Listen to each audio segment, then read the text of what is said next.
Yeah, I thought it was a really disappointing loss. This team is we got a bunch of new guys that are learning how we do things, and the reality is when you're playing at this level, you got to learn everywhere to lose, I guess, until you're allowed to go win it. And we had been unbelievable before the last two games and not turning the ball over and rebounding. We were actually number one in the country in defensive rebounding before this game.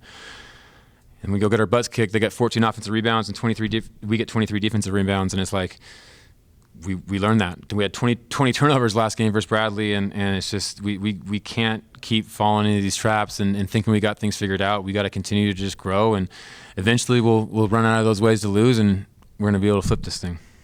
You mentioned the offensive rebounds for Nevada. Particularly, it seems like that stood out in the second half.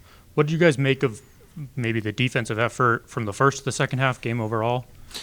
I thought we got frustrated with things that we shouldn't have got frustrated. Like, we had to trust the process a little bit more. We were 1 for 8 on wide open threes in the first half, with some of our best shooters. Like, guys should be confident. Everyone should know that we're living with that shot. We're going to go 7 for 8 in the second half if we continue to get them. But now the ball starts sticking a little bit more.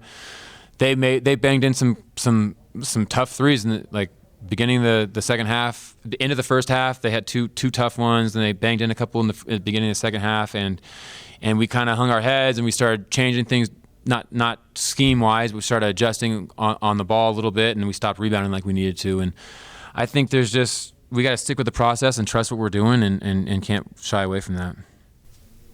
And this question's from Greg. How do you recollect and sort of stop this from being an ongoing thing, letting the season get away from you, sort of thing? Got to live in reality. The reality is this is a game that we're right in. If we go do what we're supposed to in the first half, I think we win this game. Like the Idaho game, we can all look at it as a game we should have won. The Arizona State game, if we get some stops down the stretch and slow down Odom, we win that game. The Bradley game, if we don't turn it over, or we finish the game the right way. I mean, that now we're sitting at that's 4 losses that I think should be flipped, and what are we, 7-3 instead of 3-7? Like, that's the reality, and we got to get better. We got to learn from those mistakes. We have a ton of really good opportunities in a league like the WCC where we can go get this back, and we got to continue to grow. And these guys have a great mindset, and we just got to trust a little bit more. And then you kind of mentioned the turnovers. It seems like since that Chaminade game, there's kind of been an uptick. Is it something that you're seeing from your guys, or how people are playing you? We're hesitant, and we're not making the simple reads. Like, I think our assist numbers are pathetic. I don't know. I don't have a nice word to describe that. Like, we got to start moving the ball better. We got to stop turning it over, and we got to play for each other.